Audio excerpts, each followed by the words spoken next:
बार बार एक ही बात कहते कि भगवान देने को तो तैयार बैठा है, याद दे दे, अपनी कृपा दे दे, पर हमारी मांग वहां तक पहुंचती नहीं है। हमको मांगना आता ही नहीं। भक्त वो जो चतुरता से मांगे। अच्छा, तुम्हारे भीतर अगर ऐश्वर्य मांगने की भी इच्छा, एक भगवान का भक्त था, तो नारायण भगवान का उपासक था, तो नारायण भगवान के पास गया, दर्शन उसने तपादि किया, भगवान प्रसन्न हुए, नारायण लक्ष्मी दोनों प्रकट हो गए। और जाकर के भगवान ने उससे कहा कि बेटा, भक्त को बोले, वत्स बोल तुझे क्या चाहिए, मांग तुझे क्या चाहिए। तो हाथ जोड़ के बोलता है, प्रभु मैं आपकी सेवा करना चाहता हूँ। भगवान ने पूछा, कहाँ सेवा करना चाहता? बोला, जहाँ आप रहते हो वहाँ रह कर के सेवा करना चाहता हूँ। अच्छा, हमारे साथ रह कर के क्या करेगा? बोले, जो हमारे साथ रह के क्या खाएगा? बोले, प्रभु जो आप खाओगे, आपसे जो बचेगा वो प्रसाद हम पाएंगे। भगवान ने कहा, अच्छा खाएगा वो, अच्छा पहनेगा क्या? बोले, प्रभु जो आपकी उतराई वस्त्र होंगे वो उतराई वस्त्र हम पहन लेंगे, जो आपके पुराने हो जाएंगे वो हम पहन लेंगे, हम धारण कर लेंगे। जहाँ आप रहोगे वहाँ रहेंगे, जो आप खाओगे बचेगा वो खाएंगे, आपके जो पहने वस्त्र वो पहन। लक्ष्मी जी बोली, अरे राम राम, कितना कितना सीधा सरल भक्त है। ठाकुर जी बोले, सीधा तो है पर चतुर बहुत है, और चतुर होना भी चाहिए एक भक्त को। अगर भक्त चतुर नहीं है तो खाए बात का भक्त।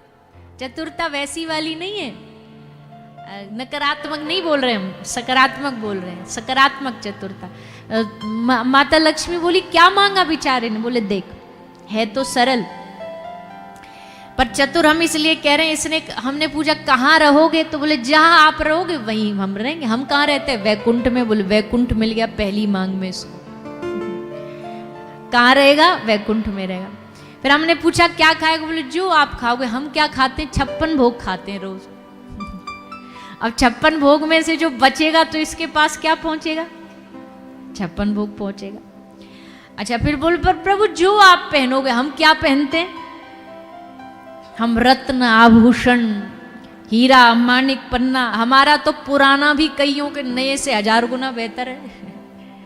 तो मांग रहा है, प्रभु आपके उतारे पुराने धुराने वस्त्र पहन लूंगा, रहूंगा आपके संगी, आपके चरणों में, कहाँ? वैकुंठ में रहूंगा। अच्छा, ऐसी मांग तो ठाकुर जी को प्रिय लगती है, जिसमें केंद्र में भगवान ही हो।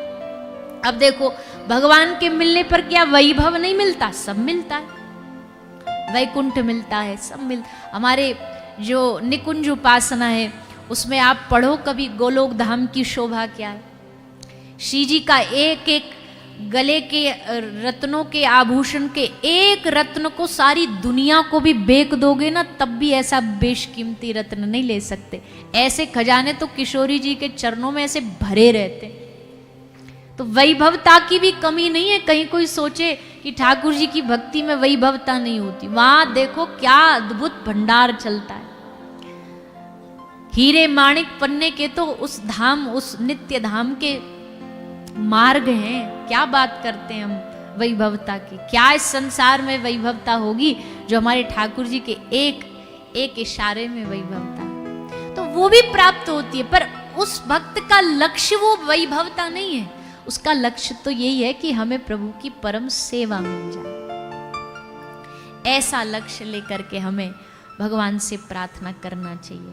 और भैया, हम तो बार बार कहते हैं, हमें ये मांग वाली भक्ति कभी समझ में आती नहीं है, इसलिए हम कभी उसको भागवत कथा से अपनी पीठ से प्रमोट करते नहीं है। ना हम कोई ऐसा भजन कभी जीवन में गाते हैं जिसमें भगवान से कुछ मांगा जाता। हाँ, मांगते तो भक्ति मांगते, कभी हम ये नहीं कहते कि भैया कथा सुनो तुम्हारे बंगले बन जाएंगे। हमारा कन्हैया ने थोड़ो ब्रज वालो टेढ़ो है, बंगला बनावे ना बनावे, पतो चले जो तुम्हारो है वा की भी रजिस्ट्री खत्म करवा दे, पतो चले वाकू भी बिकवा दे। टेढ़ो है, ये टेढ़ा है पर मेरा है। टेढ़ो है पर भैया जैसो भी है मेरो है। देवी देवताओं की भक्ति देती है, कन्हैया की भक्ति ऐसा कुछ दे देती है जो संसार के हिसाब से तो बहुत ऊंचा है, पर लेती तो बहुत कुछ है भैया, इसमें कोई संदेह नहीं है। जिनने कृष्ण को भजाए, जिनका कृष्ण से प्रेम हुआ, पूछो उनसे जा करके। पहले तो ठीक ठाक बढ़िया ग्रस्त जीवन चल रहा था, सब बढ़िया था, पर जैसे टेढ़ी टांग वाले की शरण में आए, इसके मार्ग में आए, देखो सब छूट गया, सब छूटता चला गया। तो ये लेता बहुत कुछ है, पर उसके बदले में दे वो देता है जो संसार की कोई वस्तु बराबरी नहीं कर सकती। इतना देता है, इतना देता है, अतुलनीय प्रेम देता। तो घबराना नहीं, इसका मतलब कोई घबरा करके इस मार्ग से डरने लग जाए, नहीं। अरे भैया, ये मार्ग तो प्रेमियों का मार्ग है। प्रेम पथिक के राही इस मार्ग पर चल सकते हैं, सब कोई नहीं चल सकता। प्रेमी ही इस मार्ग पर चल सकते हैं। जो सब कुछ लुटाने को तैयार है वो इस मार्ग पर चलेगा। जो सब कुछ बह जाने को तैयार है वो इस मार्ग पर चलेगा। जो प्रेम गली में आए नहीं, प्रीतम का ठिकाना क्या जाने। जिस दिल में ना पैदा दर्द हुआ, वो जाने पीर पराई क्या। जिस दिल ने कभी दर्द न सहा हो, वो पराया दर्द कैसे समझेगा। जिस दिल में ना पैदा दर्द हुआ, वो जाने पीर पराई क्या। मीरा है दीवानी मोहन की, संसार दीवाना क्या जाने। जो वेद पढ़े और भेद करे, मन में नहीं निर्मलताया है। कोई कितना चाहे ज्ञान कहे, भगवान को पाना क्या जाने। ये दुनिया गोरख धंधा है, ये दुनिया गोरख धंधा है। सब जग माया में अंधा है। जिस अंधे ने प्रभु को देखा नहीं, वो रूप बताना क्या जाने। जिस अंधे ने कभी भगवान का स्वरूप न पाया, तुम उससे कहो कि बता भगवान के रूप की व्याख्या, तो क्या करेगा। जो प्रेम गली में आए नहीं, प्रीतम का ठिकाना क्या जाने। जिसने कभी प्रेम किया ही नहीं, वो प्रेम निभाना क्या जाने।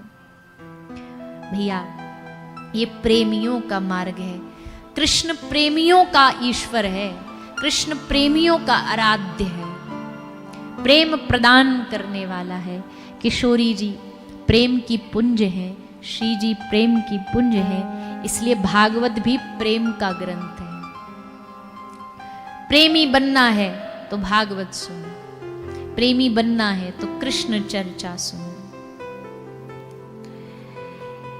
भगवान ने ब्रज में सबको प्रेमी बना दिया, अपना स्नेही बना दिया, और उस प्रेम ने इन ब्रज के प्रेमियों को, ब्रज गोपियों को ऐसा दीवाना बनाया, ऐसा दीवाना बनाया। सर्वस्व गोपियां भूल गईं अपना हाल, अपना जीवन। कुछ स्मरण नहीं रहा, कुछ याद नहीं रहा। गोपियों की सुबह, ब्रजवासियों की सुबह सूरज देख करके नहीं होती थी। सूर्य उदय होने पर ब्रजवासियों की सुबह नहीं होती, पर जब कन्हैया को चेहरा देख लें तब ब्रजवासियों को लगती हाँ अब सुबह हो गई। अब हमने लाला देख लियो, अब कन्हैया देख लियो, अब हमारो दिन चालू है, अब सुबह हो गई। ऐसे प्रेम का ये धाम ब्रज धाम। आज भी भैया आप हमारे ब्रज में कभी भी पहुंच जाओ, वहाँ प्रेम की चर्चा होती है, वहाँ प्रेम की ही बातें होती हैं। प्रेम ही प्रेम वहाँ बिखरा है, वहाँ रस ही रस बिखरा है। वहाँ लिया भी प्रेम जाता है और वहाँ दिया भी प्रेम जाता है। उस भूमि में भगवान ने प्रेम ऐसा बीज बोया। अब भैया अब आप जहां पर जो भी बीज बोगे फल तो उसी का लगेगा ना, उसी के पौधे, उसी के वृक्ष लगेंगे। ठाकुर जी ने उस ब्रज धाम में केवल प्रेम का बीज बोया। इसलिए आज तक भी और सदियों तक भी अगर किसी को प्रेम सीखना हो, जानना हो, उसमें डूबना हो, तो भैया ब्रज की धरती पर तो जाना पड़ेगा। वृंदावन किसी प्रेमी रसिक जनन के तो चरण पकड़नी पड़ेगी। वही आपको प्रेम के मार्ग पर लेकर के जाएगा। ये अपने बस की बात नहीं है, ये अपने हृदय की बात नहीं है। कोई प्रेमी रसिक ही प्रेम में डुबा सकता है। जिसने साइंस पढ़ा वही तो साइंस पढ़ा सकता है, जिसने मैथमेटिक्स पढ़ा वही तो मैथ पढ़ा सकता है। प्रेम में जो डूबा वही तो हमें प्रेम का अनुभव करा सकता है। इसलिए तो ब्रज में लोग कहते भीड़ बढ़ रही है। हमने कहा ब्रज में ये सब भिकमंगे भीख मांगने आ रहे हैं। किस लिए? प्रेम की भीख दे दो।